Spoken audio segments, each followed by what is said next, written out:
2024 is already off to a fast start. And as we settled in after the holiday period, the heightened adjusted subsidy payments which flowed through in December, thanks to the ANAC price rise, have now returned to modest growth trends across the industry and all facility types. Now in January, the only category experiencing a decline was specialized homeless facilities, which saw a decrease of 31 cents. Total claimant activity was down slightly, but within the normal 6 to 7% of total claims being assessed by AMOs. Voluntary claiming also slid over January, but still within the normal band of 3.5 to 4.5% of average claims, which we see fluctuate each month. Now, it is important to consider that we are only able to report these figures as of the time we generate the data sets. However, AMOs will still be processing classification requests through the remainder of the month, which are backdated to the date of requests. Therefore, there is always a slight settling of those fluctuations on a monthly reporting basis. But the emerging trend is the subtle growth of ANAC claims in Services Australia, which are now older than 12 months of age. Why is this important, you may ask? Well, the likelihood or probability of that claim still representing the care needs of those residents becomes less and less as time passes. Therefore, we can conclude that either those residents may have re-abled and they represent a lower care need than the active claim being funded, or the inverse, where the resident is deteriorated and a higher classification is eligible to the service.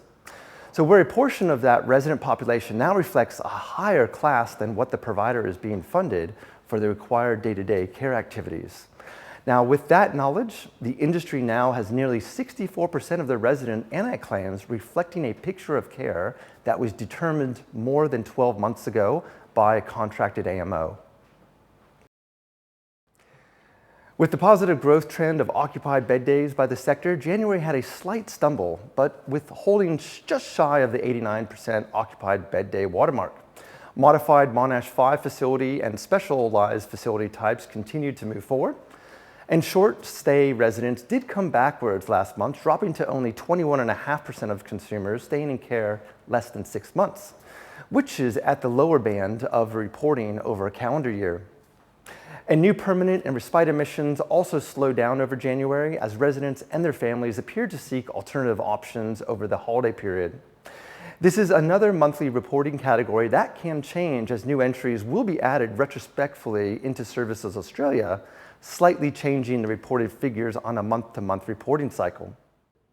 And the profile of a residential aged care admission is a slightly younger 85-year-old resident. Now, following a slight slowdown in reported care time, we saw a considerable uptick in direct care and RN minutes reported by the sector. Now, total direct care minutes jumped nearly 1.5% over January, and with 9 months remaining before the newly mandated industry averages lifts to 215 minutes, an industry start of nearly 205 average direct care minutes in February makes the pathway to 215 minutes look achievable.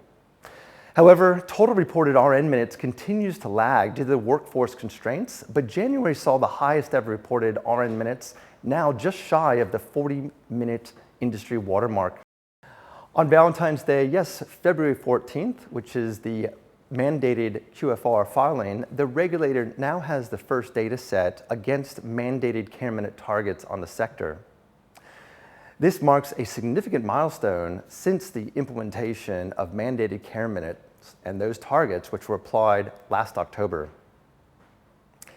Anticipating this development, we foresee heightened awareness among both the regulator and providers, leading to increased activities in reported care time across the sector.